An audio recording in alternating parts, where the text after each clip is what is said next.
Alors bonjour à tous, on se retrouve très tardivement pour une nouvelle édition du salon. Aujourd'hui on est avec Assa Traoré, Assa qui a eu beaucoup de mal dans les bouchons. Oui. Aujourd'hui, c'est un grand périple sur le périph'. Je suis désolé, vraiment désolé. Donc voilà, on est là quand même, on a bravé les épreuves pour vous. N'oubliez pas que vous pouvez vous pouvez poser les questions, excusez-moi, ici même sur le Facebook Live et Assa y répondra.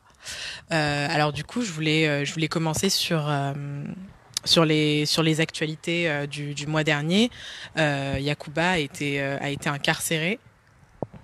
Oui, mon frère a été condamné à 3 ans de prison suite aux incidents, aux révoltes qu'il y a eu à Beaumont. Donc voilà, c'est une des dernières nouvelles qu'on a sur mes frères. Et là, on attend le, les jugements de mes autres frères, dont surtout Bagui qui est aujourd'hui accusé de tentative d'assassinat contre les gendarmes après la mort de mon petit frère.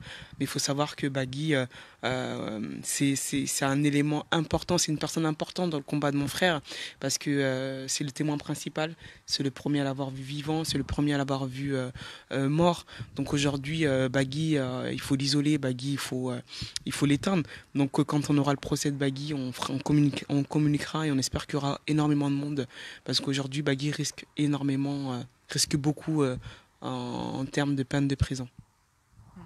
Donc du coup, Yacouba et Bagui sont pas les seuls de tes frères à avoir été incarcérés. Il y en a combien au moins? Alors il y en a 5 condamnés voilà. et 4 en prison. Donc on a Samba qui est à la prison de Oni, on a Youssouf qui est à la prison de Villepinte, Yacouba qui est à la prison de Meaux et Bagui qui est à la prison de Bois d'Arcy. Donc aujourd'hui, on se retrouve à faire le tour de toutes les prisons de l'Île-de-France, avec Fleury aussi, qu'on a faite. Donc voilà ce qui est devenu en tout cas le quotidien de ma famille après la mort de Adama. Les gendarmes ont tué mon petit frère. Eux sont encore en liberté, n'ont toujours pas été entendus par la juge, même pas mis en examen. Mais les frères d'Adama Traoré, aujourd'hui, portent tout le, les problèmes de la France, en tout cas, sur leur dos. Et on les incarcère et on les met en prison. C'est une forme d'intimidation, une façon de nous faire taire. Et comme on le dit depuis le début, ils nous ont déclaré la guerre, ils ont fait de nous des soldats malgré nous. En face de nous, on a une machine de guerre. On a une machine de guerre qui n'a ni sentiment, ni qui ne ressent pas les coups. Donc les coups que nous on reçoit sont des coups forts et puissants, parce que la machine qui est en face de nous, elle est sans scrupules. Et, euh, et donc du coup, j'ai remarqué que l'incarcération de Yacouba, elle s'est faite après la dernière manifestation à la gare du Nord. Est-ce que, enfin, c'est comme si en fait à chaque fois que vous ripostiez, il se passait quelque chose derrière et c'est assez. À chaque fois qu'on fait un événement, un gros événement, il y a toujours une nouvelle, leur machine de guerre en tout cas se met en position, se met en force et nous met des coups.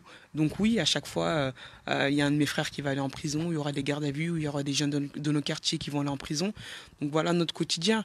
Mais il faut vraiment que les gens prennent conscience qu'aujourd'hui, l'État et la justice sont les plus grandes puissances, en tout cas du monde, et ils nous ont déclaré la guerre. Ils ont fait de nous des soldats malgré nous. Nous n'étions pas des soldats. Aujourd'hui, nous sommes des soldats face à eux, face à cette machine. Et c'est une machine qui n'a aucun sentiment. Une machine sans aucun sentiment, une machine peut donner tous les coups. Tous les coups sont permis. Et aujourd'hui, on est dedans. Mon frère, il est mort. Mon frère, il a été tué. Et aujourd'hui, c'est eux qui nous donnent des coups. Et pour eux, on n'a même pas le droit de se défendre. Pour eux, c'est même pas envisageable. Mais le combat à la Traoré a pris une autre tournure. Aujourd'hui, mon petit frère, on en a fait un symbole. Aujourd'hui, on se bat pour tous les Adama Traoré. C'est pas que pour mon petit frère. On est croyant, hein. Mon frère ne reviendra plus. Mais des Adama Traoré, il y en a encore plein. Et aujourd'hui, ce système-là, on ne le lâchera pas. Tant qu'on n'aura pas renversé ce système, comme on le dit depuis le début, c'est le système qui a tué mon petit frère. Quand il vient dans nos quartiers, nos frères ne sont même pas humanisés. Nos frères sont déshumanisés, nos frères sont vus comme des animaux. On leur crache dessus, on les tutoie, on les frappe, on les violente. Et mon frère est mort à cause de ça. Et aujourd'hui, tant qu'on n'aura pas humaniser nos frères et dire que nos petits frères sont des personnes à part entière. J'ai fait une interview l'année dernière ou il y a 2 ans sur la journée de la femme qui disait Assa Traoré, que pensez-vous de cette journée-là? J'ai dit mais que les femmes du monde entier puissent avoir les droits qu'elles méritent. Et je renvoie la question à la journaliste, je leur dis mais face à quels hommes? Parce que nos hommes à nous des quartiers populaires, eux ne sont même pas considérés comme pouvant participer à la construction de ce monde, ne sont même pas considérés comme pouvant participer à la construction de cette France et ne sont même pas considérés comme pouvant participer à la construction de leur propre vie. Donc le combat Adama, c'est un combat pour tout Adama Traoré.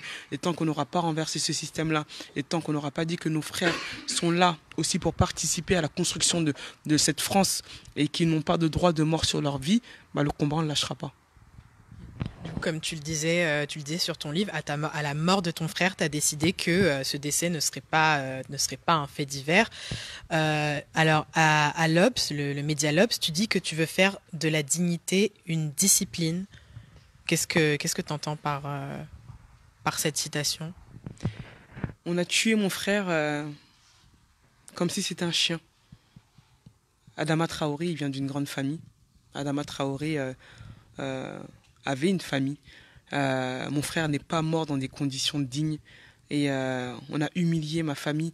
On a victimisé les gendarmes et on a fait passer Adama pour un voyou, pour un délinquant. On a fait passer ma famille pour une famille de voyous. Et ça se passe comme ça pour toutes les familles de victimes. C'est la même chose. Il faut qu'ils apprennent que quand on tue quelqu'un, on tue une famille. Et la dignité d'une personne, la dignité se respecte. La dignité est quelque chose de très important pour nous. Et le combat de mon frère, c'est que quand on a tué mon frère, on a tout dit sur mon frère. On a dit que mon frère était mort de cause cardiaque, d'infection très grave.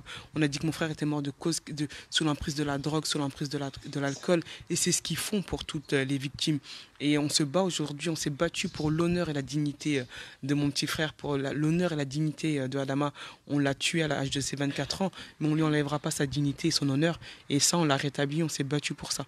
Donc bien sûr que la dignité doit être une discipline, et une discipline pour eux, surtout pour eux.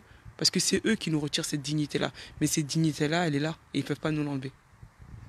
Alors du coup, ça fait 2 ans que le comité La Vérité pour Adama est sur le terrain. Ce qu'on a pu remarquer, c'est qu'il y a 2 ans, quand Adama est mort, la contre-attaque a été très réactive et vous avez lancé ce qu'on appelle ce qu'on peut appeler une machine de guerre médiatique. Donc, en matière de communication, tout était fait. Comment est-ce que ça s'est orchestré tout ça? Le comité. Aujourd'hui, le combat Adama a un comité fort, mais le combat de mon frère, avant qu'il arrive ici, nationalement ou internationalement, c'est un combat qui a été porté localement. Le combat Adama a été fait par ses amis, par mes frères, par les voisins, par les habitants de Beaumont, Persan, Champagne, toutes les villes limitrophes. Tout de suite, ils ont réagi. Tout de suite, ils se sont révoltés. Tout de suite, ils ont demandé justice et vérité et justice pour Adama. Et le comité ensuite s'est formé. Le comité s'est formé de beaucoup de monde, de personnes différentes, d'amis de mes frères, ma famille, des personnes dans la communication, dans l'écriture, dans le visuel. Chaque personne du comité avait un rôle très important. On avait des militants, d'anciens militants du MIB, Samir qui était là aussi. Donc tout de suite, ça s'est mis en place. Il fallait répondre tout de suite parce qu'on a vu qu'en face, leur réponse, elle était rapide, très organisée, très orchestrée. Et on s'est dit qu'il fallait qu'on fasse de même.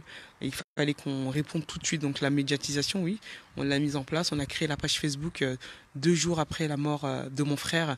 3 jours après la mort de mon frère, la page a été lancée. Et on a compris qu'il fallait que nous aussi, il fallait qu'on communique et qu'on donne nos versions et qu'on fasse vivre mon frère à travers ces réseaux-là et montrer au monde entier qu'on a tué, on n'a pas tué un jeune garçon, on a tué mon petit frère le jour de ses 24 ans. On a tué Adama Traoré qui avait une vie derrière lui. Et tout de suite, tout ça s'est mis en place et on a compris que les médias, quand ils communiquaient, il fallait recommuniquer, il fallait répondre, il fallait attaquer. Et c'est ce qui continue, en tout cas, aujourd'hui, dans le combat justice et vérité pour Adama. Alors, toujours dans l'œuvre, du coup, je vais prendre ta citation exacte pour pas te paraphraser. Tu dis ensuite... que tu sais que être une femme, ça compte en termes d'image et que tu es consciente que tu représentes cette part d'exotisme auquel le refoulé colonial reste attaché?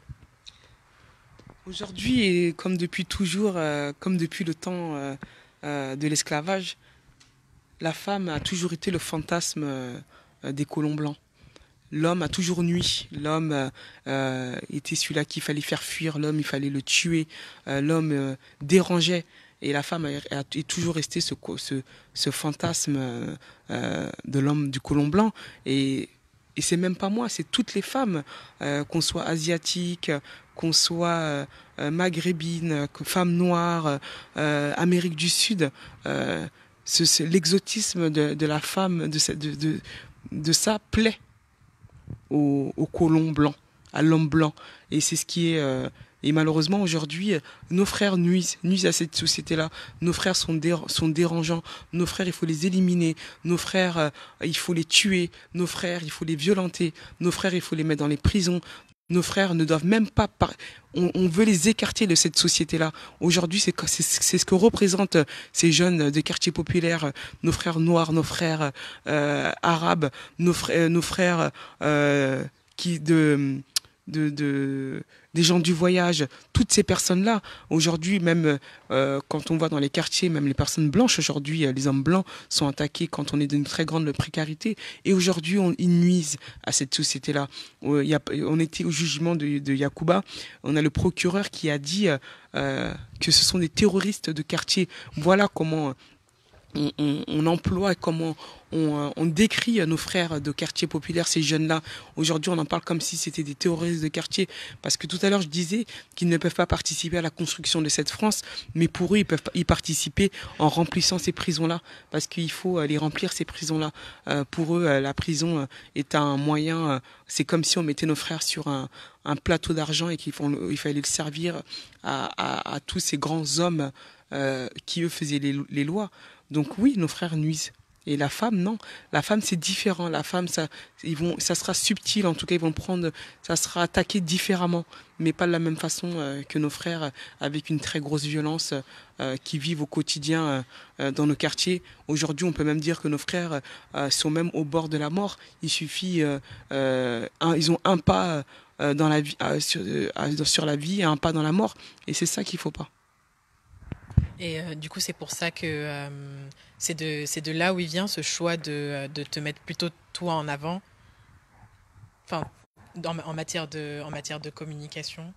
Pas du tout, ça n'a pas du tout été pas du tout. Ça s'est fait naturellement. Moi, j'ai grandi avec mes petits frères. J'ai des grands frères qui, eux, à la majorité, avaient déjà pris leur indépendance, vivaient en France ou à l'étranger. Et moi, j'étais la plus grande à la maison avec tous mes petits frères. Donc moi, j'ai grandi avec eux, j'étais dans leur quotidien. J'étais là quand ils avaient aussi des problèmes avec la justice et la police dans les démarches. Donc c'est quelque chose qui s'est fait très naturellement parce que j'étais déjà dans le quotidien de mes petits frères. Et il faut savoir que dans les quartiers, la parole, elle est donnée aussi aux femmes. Cette image qu'on renvoie, que l'homme domine la femme. Moi, j'ai beaucoup d'hommes à côté de moi. J'ai mes frères, j'ai les amis de mes frères qui sont là. Et dans le combat de mon frère, dans le combat d'Adama, c'est aussi visualiser ces garçons-là et leur donner la parole. Parce qu'on leur a trop souvent bâillonné la parole. On leur a trop fait croire qu'ils ne pouvaient pas parler. S'ils sont là, ils existent et ils prennent la parole et ils la prennent et ils participent au combat, ils participent à tout ça. Moi, ça s'est fait porte-parole, ça s'est fait naturellement, mais ils sont là, ils prennent aussi la parole. C'est important qu'ils soient là et que leur parole puisse compter. Alors, du coup, tu as écrit un livre qui s'appelle Lettre à Adama. Il est sorti l'an dernier, en 2017. Ce livre, il est écrit un peu sous forme de journal intime, de carnet de bord. À quel moment tu t'es dit que tu allais écrire un livre? En fait, à quel moment tu t'es même dit que tu allais noter tout ce qui se passait dans ta vie à partir de ce jour-là dans un carnet de bord? Je le dis dans le livre à mon frère Lettre à Adama. Quand mon frère, quand ils vont tuer mon frère, peut-être 2-3 jours après, je me suis rendu au magasin, j'ai acheté plein de cahiers. J'ai acheté plein de cahiers. J'ai acheté des cahiers, des stylos, et je les ai distribués à mes frères, aux personnes qui étaient là. Et je leur disais, notez, écrivez, écrivez. Et on écrivait tout ce qu'on faisait dans la journée. Dès qu'on pensait à quelque chose, on l'écrivait. Et chacun avait son cahier. Et en fait, ça avait commencé tout de suite. Tout de suite, on avait compris que eux allaient pas écrire notre histoire, ils seront pas les seuls à écrire notre histoire. Que nous aussi, on écrira et on va écrire l'histoire de mon petit frère, on va écrire l'histoire de Adama. Parce que eux, trop souvent, ils écrivent nos histoires et ils l'écrivent comme eux le souhaitent et à leur façon où on va en tout cas nous faire passer pour les méchants. Et là, on a dit non. L'histoire de mon frère, c'est nous qui allons l'écrire. Et l'histoire de mon frère, elle va rester pendant des années et des années. Il faut qu'elle passe, il faut qu'elle dépasse les frontières de la France, qu'elle aille au-delà de l'Europe, sur d'autres continents, pour que le monde entier puisse connaître l'histoire de mon petit frère, connaître l'histoire d'Adama Traoré. Quand on tue mon frère, la fille de mon frère, la vie de mon frère ne commence pas et ne se termine pas le 19 juillet 2016, mais elle commence le 19 juillet 1992, et qu'on puisse dire comment la France est un pays raciste, comment la France traite les enfants noirs et arabes et étrangers dans leur pays, comment on les tue et comment on va mettre la pression sur la famille Traoré, comment on va mettre mes frères en prison. On raconte tout ça dans le livre. On a tué mon frère à l'âge de 24 ans, mais on ne tuera pas son histoire. Donc l'histoire de mon frère, il faut qu'elle reste, il faut que dans 50 ans, on puisse retrouver dans des bibliothèques, dans des librairies ou dans des maisons l'histoire de Lettre Adama, et qu'on puisse dire, bon, bah, ça c'est l'histoire de mon petit frère. Donc en fait, le fait d'écrire une sorte de carnet de bord, c'était un peu le début de la contre-attaque, si j'ai bien compris. C'est de dire, vous avez tué quelqu'un. Vous avez tué mon petit frère. Mon frère, il avait une vie. Vous n'avez pas tué un jeune homme. Vous n'avez pas tué une personne qui n'avait rien. L'histoire de mon frère, elle restera. C'est aussi écrire. Eux écrivent beaucoup pour nous. Ils écrivent. C'est eux qui écrivent. Ils écrivent tout le temps. Ils écrivent tout. Ils font des rapports d'expertise, ils font des articles, ils rendent les jugements. Mais nous, on va écrire notre histoire. On va l'écrire comme nous. On va écrire cette vérité-là. On va écrire comme nous, on la voit et ce que nous, on subit. Parce que nous sommes les premiers concernés. Nous sommes les victimes. Ce ne sont pas eux les victimes. Mais on ne leur donnera pas la victimisation qu'eux souhaitent. Et donc l'histoire de mon frère, oui, elle reste, même si quand on va gagner ce combat-là, quand ce sera fini, il faut que dans 20 ans, dans 30 ans, que le cas Adama, l'affaire Adama Traoré soit des cas d'école et qu'on puisse le lire. Aujourd'hui, le livre de mon frère est lu dans des collèges, dans des établissements où on travaille, où les profs de français travaillent sur le livre Lettre Adama.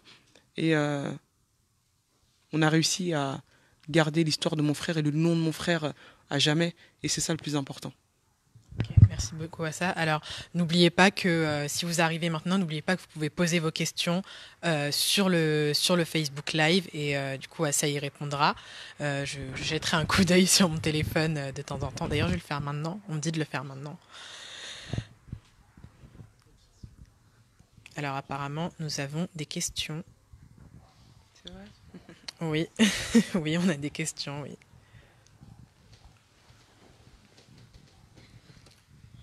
Et je ne les vois pas, donc on va continuer et je vais attendre qu'elles s'affichent. Il faut charger. Ouais, je vais load. Tu vois sur la page. Ah, en tout cas, tu as des messages de soutien. Force à toi, guerrière. Ah, on te demande si tu as eu l'occasion de rencontrer des familles d'autres victimes de violences policières. Oui, il me semble. Oui, tout de suite, on a des familles qui sont venues à nos côtés, qui sont venues nous soutenir et nous donner des conseils. Et aujourd'hui, il y a beaucoup de familles qu'on voit et à qui, dès qu'il y a un événement, ils sont là. Dès qu'ils ont un événement, on est là. En tout cas, on se donne de la force mutuellement. Très bien. Alors à présent, on va un petit peu parler de toi, à ça. Alors, tu as 32 ans. Et tu es éducatrice spécialisée, je n'ai plus le terme exact, excuse-moi. Je suis éducatrice en prévention spécialisée à Sarcelles, avec des jeunes de 11 à 25 ans, et on travaille avec des familles aussi, et les institutions qu'il y a autour. Tu dis que ce choix, il a été il est intervenu très tôt dans ta vie, en CM2. Tu précises même le nom de la classe. Est-ce que tu peux expliquer pourquoi? Bah, c'était dans la classe de Madame Dumais en CM2, oui. Et elle avait fait intervenir des éducateurs PJJ. Et Excuse-moi, PJJ, qu'est-ce que c'est? protection judiciaire. D'accord. Euh, et quand je les ai écoutés, très attentivement. Et tout de suite, j'ai dit, ah, c'est ce que j'ai envie de faire ça. J'ai envie d'aider les jeunes à s'en sortir. Je veux que tous les jeunes puissent s'en sortir dans la vie et soient la meilleure des choses. Et je suis toujours restée dans ce choix-là, qui n'a jamais changé. Et j'ai tout fait pour devenir éducatrice. Et ça fait 10 ans. 10 ans que je suis éducatrice. J'ai arrêté, en tout cas, j'ai mis entre parenthèses depuis le décès de mon frère. Mais ça m'a appris beaucoup de choses. J'ai vu beaucoup de choses et comment, en tout cas, ils vivent, comment ils sont considérés dans les quartiers, comment on les enferme, comment la société, en tout cas, les traite. Et mais j'ai appris beaucoup de choses en tant que prévention, en tant qu'éducatrice à l'OPEJ. Du coup, on t'a vu à plusieurs endroits, notamment au Fresh Woman Festival. Alors, du coup, ça me permet de rebondir sur la fameuse citation que tu avais faite à l'Obs quand tu parlais d'exotisme, l'exotisme colonial que tu renvoyais au monde blanc. Est-ce que tu as toujours été plus ou moins sensible à cet aspect à l'aspect que ta féminité pouvait renvoyer en tant que femme noire? Que nous pouvons renvoyer, que tu peux renvoyer, que toute femme peut renvoyer, que toute femme asiatique, indienne, Amérique du Sud, une femme noire, femme maghrébine peut renvoyer à la société l'exotisme qu'elle renvoie face aux colons qui ont colonisé tous ces pays, où la femme a toujours été un fantasme sexuel de ces hommes-là, et la femme était moins nuisible parce qu'elle a les intérêts plus dans ce sens-là. Mais ce sont toutes les femmes. Du coup, ça me fait penser au livre de Pascal Blanchard. Je ne sais pas si tu en as entendu parler. C'est un livre qui s'appelle Sex, Race et Colonie. C'est plusieurs photos de corps de femmes noires, arabes et asiatiques qui sont, qui sont résumés dans un seul livre, qui ne sont pas floutés d'ailleurs, et qui sont écrits par Pascal Blanchard, qui est un homme blanc. Et ce livre coûte 65 euros. Donc, et je trouve qu'il résume assez bien, comme tu dis, le safari sexuel qu'il y a eu. C'est-à-dire que pendant qu'on maltraitait les hommes, on maltraitait les femmes aussi, mais elles représentaient il y avait encore autre chose. En 2018, il y a un livre qui sort avec des photos, c'est scandaleux, c'est honteux, c'est irrespectueux, c'est une violation de l'intimité de la femme exotique comme eux le voient à travers leur regard, à travers un regard pervers, à travers un regard sadique. Et on est en 2018 et on a un livre qui sort comme ça. Ça veut dire que même aujourd'hui, nos corps, nos vies ne sont pas respectées parce qu'on arrive à publier. Ils n'ont même pas honte. Ils n'ont même pas honte de ce qu'ils ont pu faire autrefois. Parce qu'aujourd'hui, je pense que le regard colon sur la femme exotique est encore là. Sinon, un livre aussi scandaleux et honteux ne pourrait pas être publié et être sorti et surtout payer 65 euros. Quelle honte.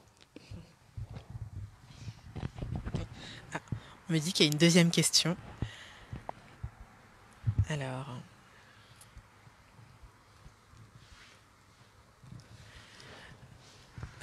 il y a deux questions. Il y a une question: comment faire pour toucher le maximum de quartiers populaires? Normalement, toutes les banlieues doivent s'organiser pour dire non aux violences policières. Et la deuxième question, c'est: à ça, où en êtes-vous au niveau de l'enquête en cours? Y aura-t-il un procès? On fera tout pour qu'il y ait un procès. Mais ce procès-là, j'y arriverai pas toute seule. On n'y arrivera pas seul. Et on y arrivera seulement si on est nombreux. Aujourd'hui, le nombre peut faire peur à la France. Le nombre peut soulever le peuple, le nombre peut emmener à la révolution, le nombre peut nous emmener à un procès. Il n'y a pas d'État sans peuple. Et aujourd'hui, on a ce pouvoir-là entre les mains. Et les quartiers populaires, ils sont là. On n'est pas encore assez nombreux, mais ils sont là. Quand on va dans la rue, ils sont là. Ils sont à nos côtés, ils nous donnent de la force. On a fait des tournées de quartiers qu'on va reprendre. On a été dans plusieurs quartiers où on échange avec la population. Il y a 3 semaines, un mois, on a fait une marche qu'on a préparée en une semaine. Il y avait des milliers de personnes et il y avait de tout. Il y avait de tout le monde. Et aujourd'hui, la question, c'est pas comment faire pour que les quartiers populaires soient là, parce qu'ils sont là. Aujourd'hui, c'est comment faire pour que le peuple français ne soit pas spectateur de ce qui nous arrive. Parce qu'aujourd'hui, ce qui nous arrive concerne tout le monde. Aujourd'hui, quand on vient nous tuer, quand on tue Aboubacar à Nantes d'une balle dans la gorge dans une voiture, comment une personne peut être spectatrice de tout ça sans bouger, sans dire stop à la violence. Aujourd'hui, le combat d'Adama Traoré, le combat d'Adama Traoré, le combat de toutes les formes de violence policière est un combat qui appartient à tout le monde. Parce que quand on dit renverser le système, on ne peut pas avoir des personnes spectatrices de ce qui nous arrive. Parce que ce qui nous arrive, ça nous arrive depuis des années, depuis très longtemps. Et aujourd'hui, on a du monde. Aujourd'hui, le combat d'Adama est un combat rassembleur parce que les gens ont compris que le combat doit se faire ensemble. On doit y aller tous ensemble. Dans ce bateau-là, on doit y aller et on doit, si on doit tomber, on tombera tous ensemble. C'est un combat où on se fait tuer et donc c'est pas un combat qu'on doit porter et on doit prendre où on doit prendre les premiers coups. C'est un combat où tout le monde doit venir. Quand j'ai écrit le livre, souvent on me posait la question, mais Assa Traoré, pourquoi le mot raciste ne revient pas à plusieurs reprises dans le livre?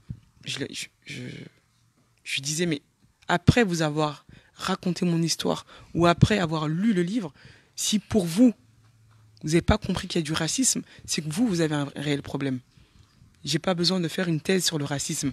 J'ai pas besoin de vous mettre un disque dur parce que les gens ont l'habitude que l'État, ce système-là, vienne nous dire ce qu'on a envie d'entendre, vienne nous mettre dans la tête ce qu'ils veulent qu'on entende. Je dis mais j'ai pas besoin de vous mettre ce disque dur sur le racisme. On peut être prêt, on peut être allé à la boulangerie et être spectateur d'un acte raciste. On n'a pas besoin de dire le mot raciste pour que l'acte soit raciste. Donc nous vivons, aujourd'hui nous sommes dans un pays qui est décomplexé sur le racisme et qui va le dire, on a tué mon frère parce que mon frère il est noir, parce qu'il s'appelle Adama Traoré et parce qu'il vient d'un quartier populaire. Et ça, il faut que les personnes en prennent conscience et il faut que les personnes, même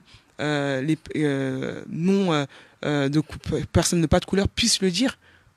Et moi j'ai pas besoin de le dire, ce mot raciste que nous vivons aujourd'hui est purement raciste. Je ressens encore des encouragements. Justement, la question que je voulais vous poser aussi, c'est qu'on vous a vu sur pas mal d'endroits. Vous avez aussi rencontré la militante noire américaine Angela Davis. Alors c'est peut-être pas le même terrain, c'est peut-être pas la même génération. Enfin, vous êtes peut-être pas sur le terrain depuis le même nombre d'années, mais vous avez beaucoup échangé.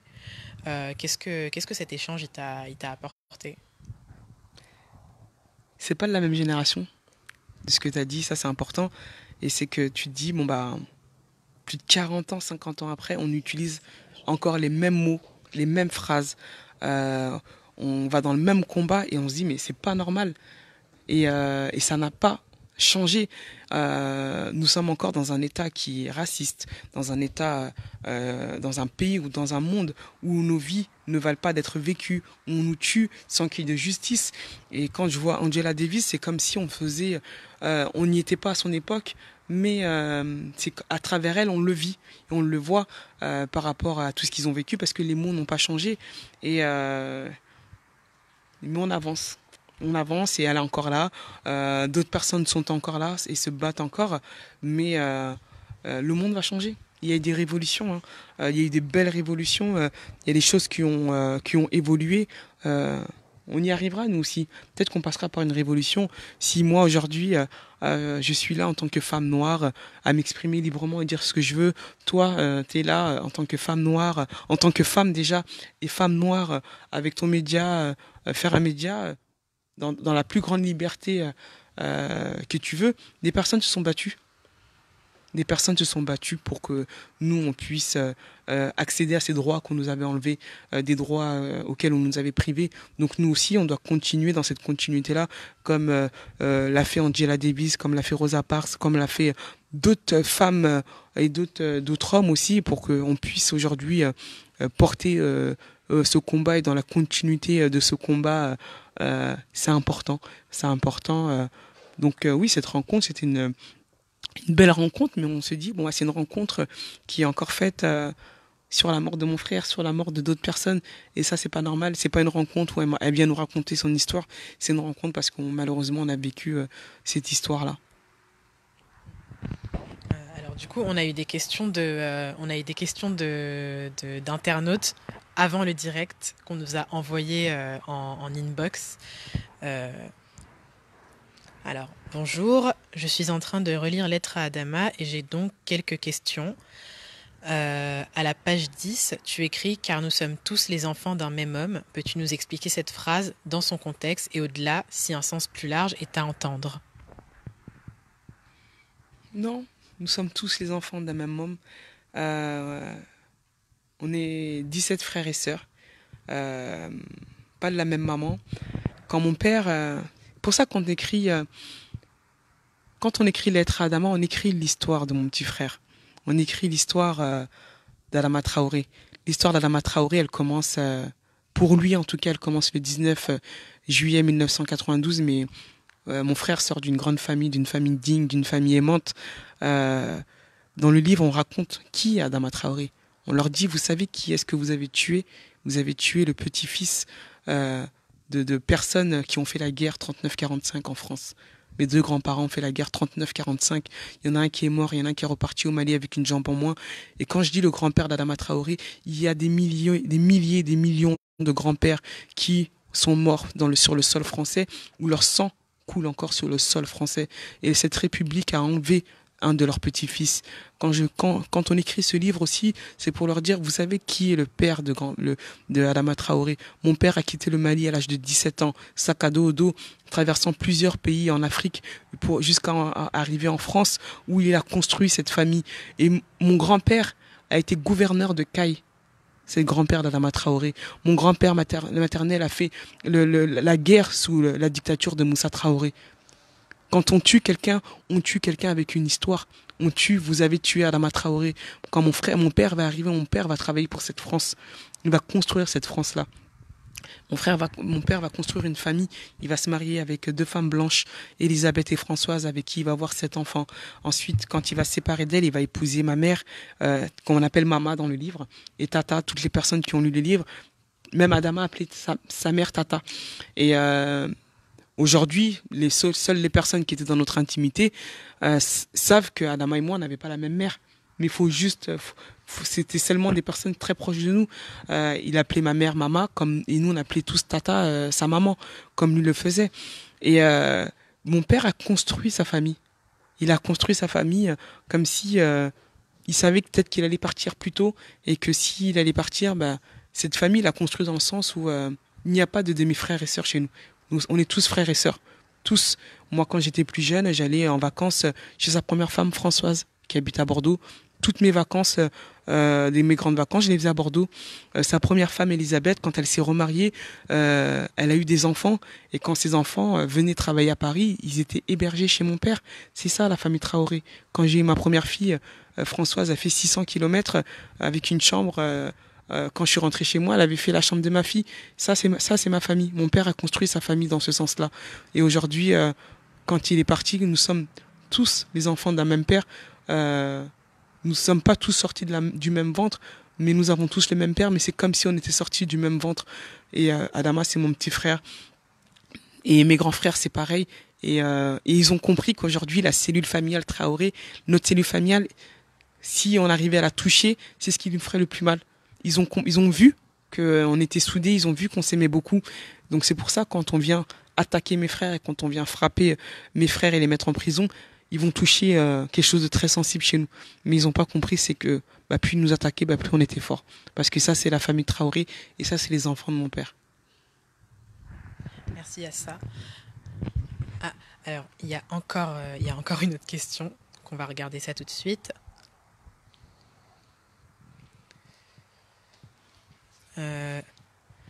Normalement, est-ce que l'on a le droit de filmer les policiers dans l'exercice de leurs fonctions? Alors, je vais te laisser répondre à cette question qui est ultra importante.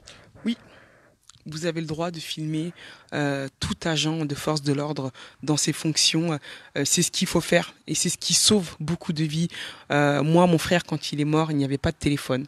Il n'y avait rien, donc c'est plus dur. Mais quand on peut filmer, quand il y a des caméras, il faut sortir le téléphone systématiquement. Et quand vous sortez le téléphone, surtout, ne soyez pas à votre tour dans la violence. Ne répondez pas à la violence comme eux le font, parce qu'ils peuvent aussi retourner cette vidéo contre vous. Donc il faut filmer. Même si vous êtes dans l'incapacité d'agir physiquement, votre téléphone va pouvoir sauver une vie, va en tout cas défendre cette personne-là plus tard dans un niveau judiciaire. Et un téléphone va tout faire peur aux policiers. Ils vont dire vous n'avez pas le droit de nous filmer. Ils vont vouloir peut-être arracher votre téléphone. Faut rester très calme et dire nous avons le droit de vous filmer. Vous êtes une personnalité publique, on a le droit de vous filmer. Et ça, c'est pas interdit du tout. Très bien, merci. Une autre question qui nous demande où en est l'affaire juridiquement. Aujourd'hui, comme je l'ai dit tout à l'heure, on a fait une marche il n'y a pas longtemps sur Paris parce que nous sommes à la 5e expertise. Pour les personnes qui ne connaissent pas l'affaire de mon frère dans les plus grands détails, déjà j'espère qu'ils liront le livre Lettre à Adama où on raconte beaucoup de choses. Et c'est que dans la première expertise de mon frère, on va dire que Adama Traoré est mort de cause cardiaque et d'infection très grave. On va dire c'est faux. On va dire que mon frère est mort sous l'emprise de la drogue et de l'alcool. On va dire c'est faux. Et tout de suite on va contre-attaquer, on va se mobiliser, on va faire une marche, on va médiatiser et on va demander une contre-autopsie. Il faut savoir que quand on demande cette contre-autopsie-là, on va nous convoquer à la préfecture de Cergy-Pontoise où ils vont nous mettre des personnes très haut gradées et là ils vont utiliser l'islam. On va nous dire nous savons que vous êtes des musulmans et que dans la religion musulmane vous enterrez dans les 3 jours. On s'est permis de contacter Roissy et Air France et Adama Traoré, le corps de votre frère peut partir dès demain et que toute personne n'ayant pas un passeport, on leur mettra un passeport tout de suite et on va leur dire non. Parce que ce jour-là, ils n'avaient pas nos parents en face d'eux. Ils avaient des enfants de France en face d'eux qui ont grandi dans les mêmes écoles. On va reprendre l'expression, ce que M. Sarkozy dit, il parlait des frites pour les personnes qui mangeaient pas de viande. On a tous mangé les mêmes frites. On leur a dit non. Le corps de mon frère va peut-être être enterré en France. Respectez-nous. Laissez-nous nous recueillir auprès de son corps et on va demander cette contre-autopsie qui va dire que mon frère n'est mort ni sous l'emprise de l'alcool, ni sous l'emprise de la drogue, ni de cause cardiaque, ni d'infection très grave. Et ce qui va se passer, c'est que on va, avec notre avocat, maître Yassine Bouzrou, il va déjà, avant d'en arriver là, un élément très important, c'est que dans les rapports de mon frère, il va manquer les rapports des pompiers et des SAMU. Et notre avocat va les exiger quand ça va arriver et ça va nous emmener une lumière sur leurs mensonges qui va dire que mon frère, qui n'ont apporté aucun soin. Il faut savoir que ce sont des gendarmes, des militaires qui sont formés pour sauver toute vie humaine sur Terre. Ce jour-là, ils auront un droit de mort sur la vie de mon frère. Quand il y aura la 2e interpellation de mon frère dans cet appartement-là, mon frère va leur dire, ils vont monter sur mon frère va porter plus de 250 kilos sur lui. Mon frère va leur dire, je n'arrive plus à respirer. Mon frère va subir un plaquage ventral, des techniques d'immobilisation que je vais dire mortelles, qui emmènent à plus de 99% à la mort, qui sont interdits dans plusieurs États européens, plusieurs États aux États-Unis, mais qui continuent à être pratiqués en France. Et oui, mon frère va subir ce plaquage ventral. Mon frère va porter plus de 250 kilos sur lui. Et il va dire aux gendarmes, je n'arrive plus à respirer. Ils vont compresser mon frère, ils vont écraser mon frère, ils vont porter mon frère jusqu'au véhicule. Et les dernières paroles de mon frère ce sont les gendarmes qui vont nous le dire. Ils vont dire, Adama Traoré va leur dire, mon petit frère va leur dire, je n'arrive plus à respirer. et il va uriner sur lui. Ce jour-là, ils auront un droit de mort sur la vie de mon frère. Ils vont décider, ce jour-là, ils ont décidé que mon petit frère allait mourir. Ils étaient à peine 200 mètres de l'hôpital et ils vont l'emmener, ils vont le jeter dans cette cour de gendarmerie, dans cette gendarmerie où on va leur dire, où on va nous dire qu'ils ont apporté les premiers soins à mon petit frère. Et ce qui est faux, les rapports des pompiers, les gendarmes vont nous prouver le contraire et vont nous dire que c'est faux. Et il faut savoir que l'interpellation de mon frère se fait aux alentours de 17 heures. Et nous, on va apprendre la mort de mon frère aux alentours de 20 heures. Parce que ce qui va se passer, c'est que la mort de quand les pompiers vont arriver dans cette cour de gendarmerie, mon frère a les menottes au poignet, ventre au sol, et ils vont dire à ces pompiers, à ces gendarmes, retirez-les les menottes. Les gendarmes vont dire non. Les pompiers vont devoir insister à plusieurs reprises et vont dire c'est un jeune homme de 24 ans, on ne peut pas le laisser mourir, retirez-lui les menottes. On va les retirer les menottes, ils vont essayer de sauver mon frère. Et la mort de mon frère est officiellement déclarée à 19h05. Et aux alentours de 20h, on va pas nous appeler.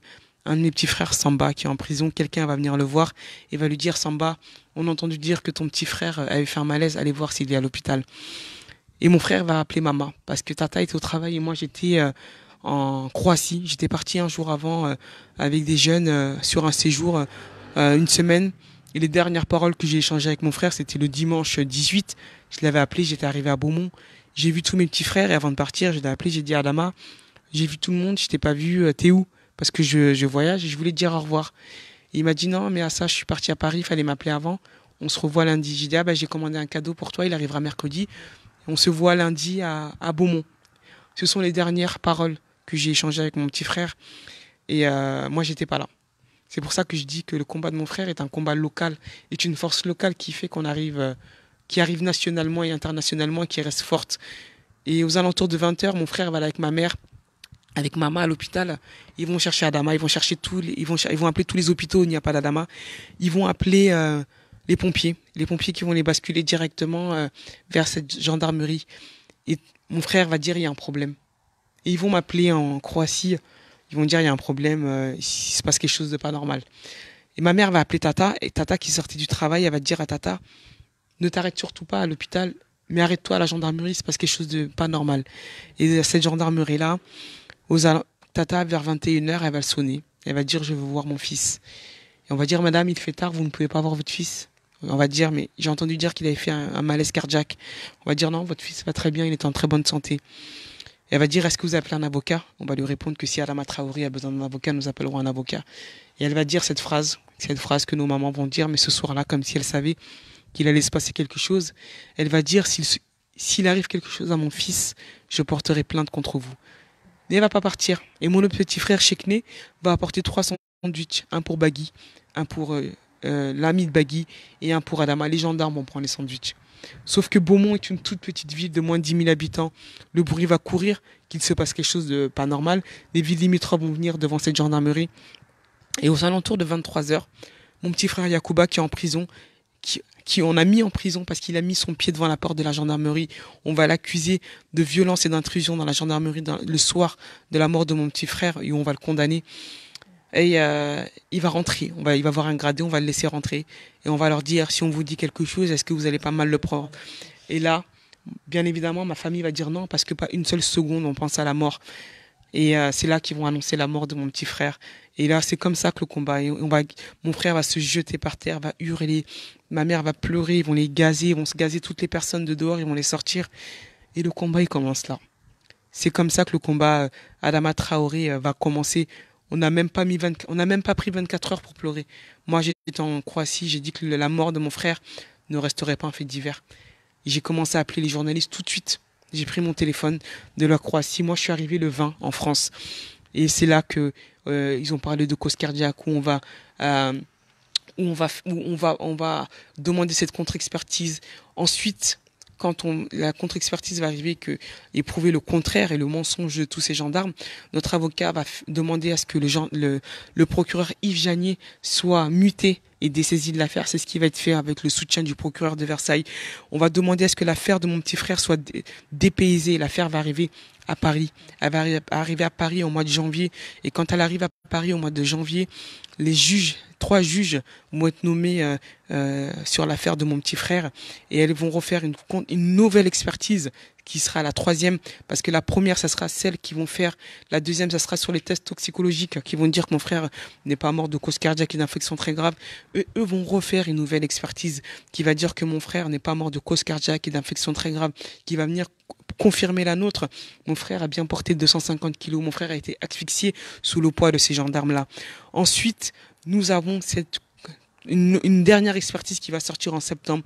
Une expertise la plus farfelue au monde. C'est comme si moi, on me regardait on me disait, vous êtes noire, mais en fait, vous êtes blanche. C'est ce qui va se passer sur l'expertise de mon petit frère. L'expertise va sortir et va dire que, pour la première fois déjà, il y avait une experte en cardiologie et en infection qui va dire que Adama Traoré n'avait aucune infection très grave, n'avait aucune infection.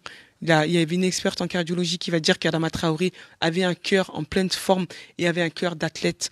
Et pour la première fois, ça va être écrit que mon frère a bien subi une compression thoracique. Mais nous avons cette conclusion qui va arriver et qui va dire que Adama Traoré avait la drépanocytose. Il faut savoir qu'en France, à 15 jours de vie, nous avons des tests qui partent de l'hôpital vers un institut et nous savons si nous avons la drépanocytose. Mon frère n'a jamais eu la drépanocytose. Aucun membre de ma famille n'a la drépanocytose. Et ils vont dire que mon frère a couru 480 mètres en 18 minutes. Et c'est pour ça que mon frère, il est mort. Voilà ce que va dire cette conclusion. Et c'est comme ça que la conclusion, tout de suite, c'est ce qui va être lu en dernier. Nous allons faire une marche à Paris qui va dire où on va refaire ce qu'on a fait au début. Si au début on s'était tué, on n'avait rien fait, mon frère serait mort de cause cardiaque, d'infection très grave et de cause cardiaque et d'infection et sous l'emprise de l'alcool et de la drogue. Et là, on va sortir une nouvelle fois, mais là c'est tellement grotesque que on ne sait pas jusqu'où peut aller leur mensonge. Donc aujourd'hui, dans l'avancée de l'affaire, nous attendons la reconstitution qui a été accordée par la juge, où nous allons demander à ces gendarmes et à ces experts qui nous fassent 480 mètres en 18 minutes. Nous avons un professeur de maths avec ses élèves qui nous a envoyé un message, qui nous a dit que même lui a donné ça en travail à ses élèves et que les 480 mètres, même en marchant le plus lentement possible, on les fait en 5 minutes. Mais il faut savoir qu'aujourd'hui, à l'heure où on parle, les gendarmes n'ont pas été entendus. Les gendarmes n'ont pas été mis en examen en 2 ans. Les juges sont aussi responsables de tout ce qui se passe. Les juges aujourd'hui sont dans un déni de justice. Nous sommes dans un déni de justice dans l'affaire de mon petit frère. L'affaire Adama Traoré est devenue une affaire politique. Aujourd'hui, personne ne veut prendre ses responsabilités, mais on lâchera pas. Aujourd'hui, on n'a plus rien à perdre. On a tué un de mes petits frères, ils peuvent pas faire pire. Ils ont mis mes frères en prison, ils sortiront un jour. Donc le combat, il est là. Et aujourd'hui, le combat Adama, c'est un combat qui est porté par beaucoup de monde, par énormément de personnes, par énormément de soutien. Aujourd'hui, plus on avance, plus nos rangs se remplissent par des soldats vaillants. Aujourd'hui, dans cette pièce où on est, il y a 3 personnes qui sont là, qui nous suivent depuis le début. Mamadou, Souleymane, ils sont 3, ils sont là. Ce sont des soldats et des soldats comme eux, il y en a plein. Et le combat, on continue, on ne lâchera pas. Tant qu'on n'aura pas renversé ce système, tant qu'on n'aura pas humanisé nos frères, tant qu'on n'aura pas la justice pour Adama, tant qu'on n'aura pas la justice pour tous les Adama Traoré, pour tous ces jeunes garçons qu'on a tués, à qui on a enlevé la vie, et pour tous ces jeunes garçons qui sont dans les quartiers où ils sont au bord de la mort parce que nous avons un système qui les tue, on leur donne un permis de tuer, on ne lâchera pas. Et du coup, je voulais surtout rebondir sur 2 choses qui prouvent bien, déjà, la déshumanisation, la déshumanisation et 2, le manque de considération. Déjà, il y a une phrase qui m'a choquée dans le livre, c'est quand justement la police, la gendarme dit vous n'allez pas mal le prendre. J'espère que vous n'allez pas mal prendre ce que je vais vous dire, alors que en fait, elle sait très bien que elle est sur le point d'annoncer à une mère qu'elle a perdu son enfant. Il y a quand même un truc d'assez déshumanisant là-dedans. Quand on laisse mon frère sur cette cour de gendarmerie, menottes au poignet, ventre au sol, jeté comme un chien, sans lui apporter aucun soin, on a déshumanisé mon frère. Aujourd'hui, pour eux, nos vies ne valent même pas d'être vécues. Pour eux, on est encore dans le temps de la colonisation, le temps de l'esclavage, où ils ont un droit de mort sur nos vies. Ce jour-là, ils ont eu un droit de mort sur la vie de mon frère. Ils ont eu des droits de mort sur la vie de tous ces jeunes garçons-là, où ils les tuent. Où on les tue. Et aujourd'hui, pour eux, nos vies ne valent pas d'être vécues. Et le combat de mon petit frère, c'est ça. Nos vies valent d'être vécues, nos vies valent d'être mis respecter, eux vont nous déshumaniser, mais nous on va renverser tout ça nous sommes humains. On n'a même pas besoin de nous humaniser, nous sommes humains. C'est à eux de l'accepter et de dire ok, on accepte, ce sont des humains. Nous ne sommes pas des chiens. Et nos vies vont d'être vécues. Mais ça, on le fera ensemble.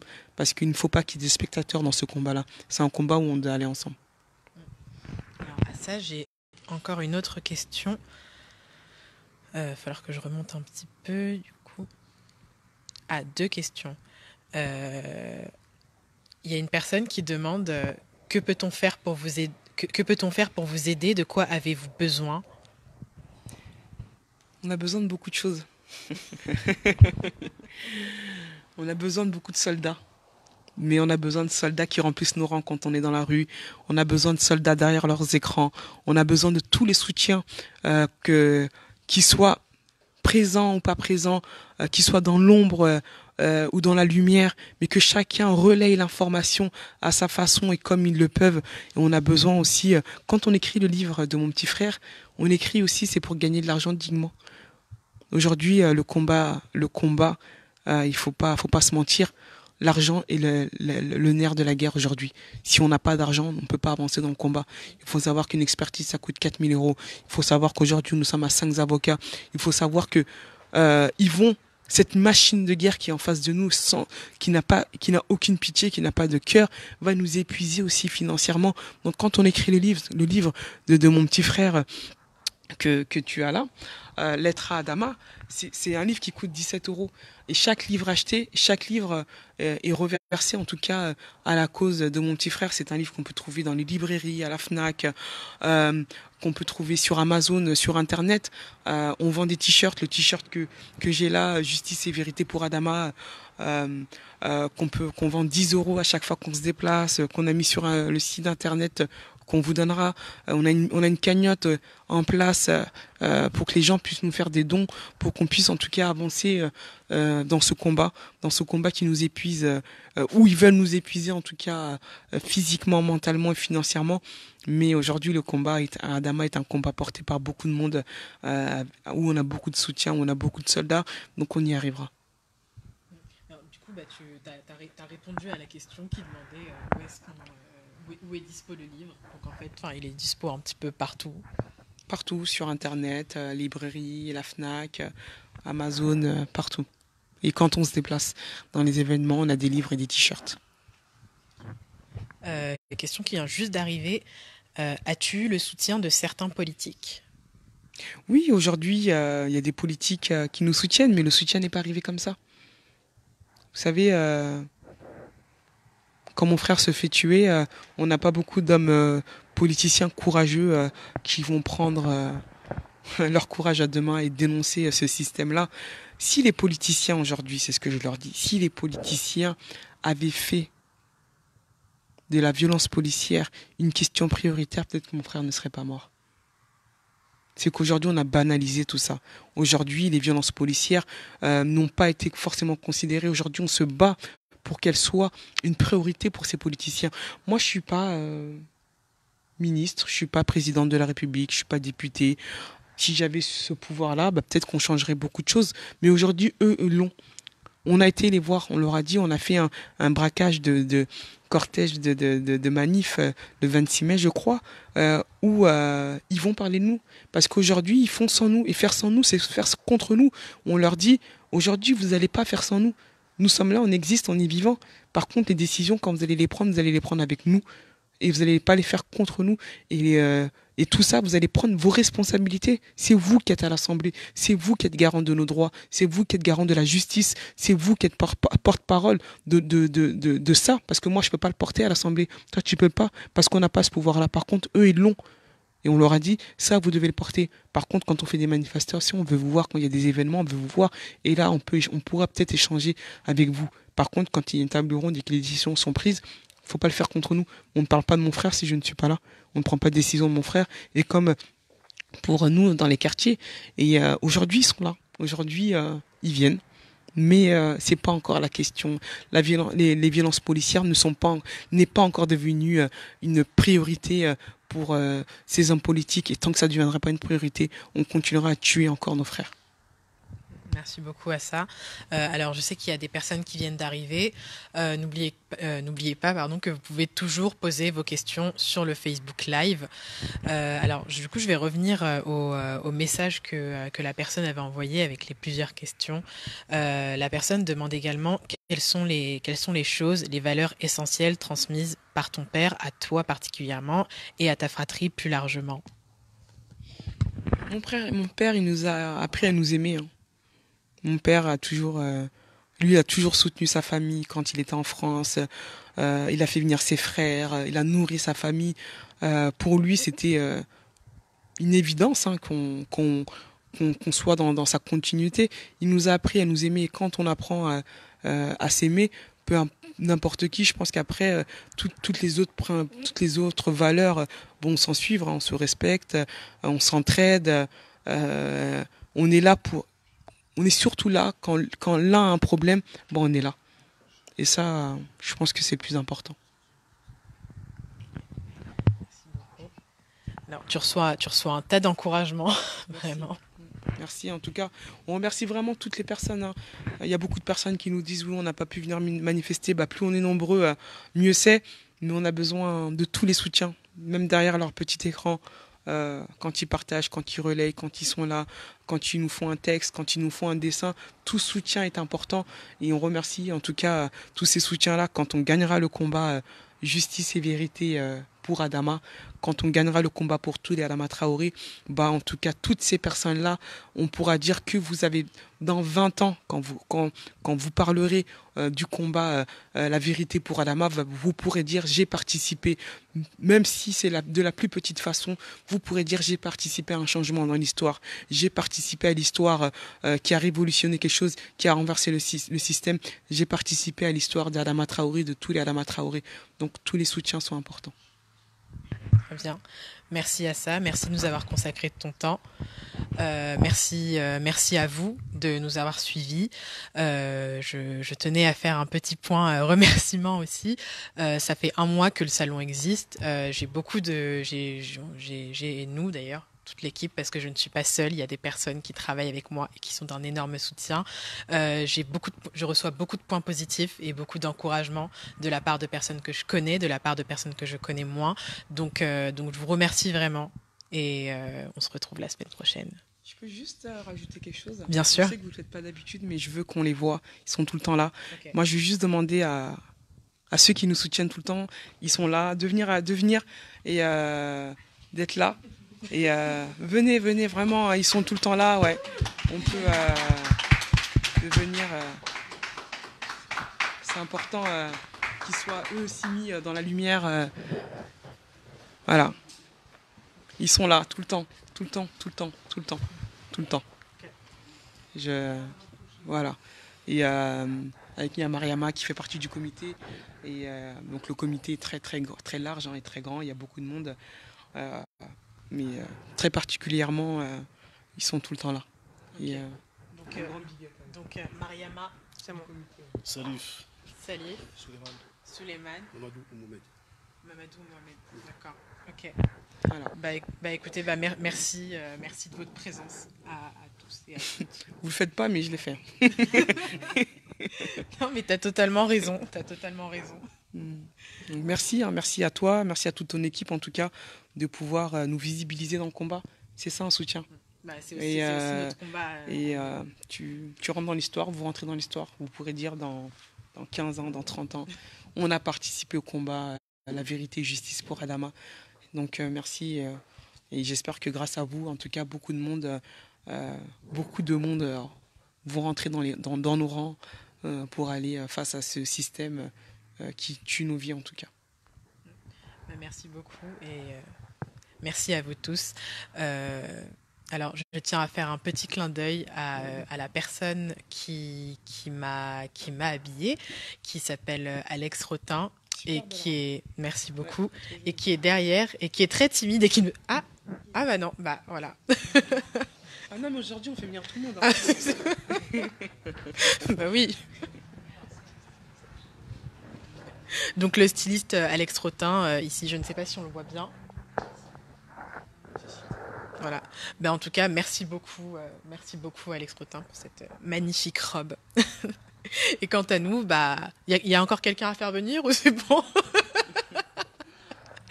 D'accord. Bon, dans ce cas, on se retrouve la semaine prochaine. Bonne soirée.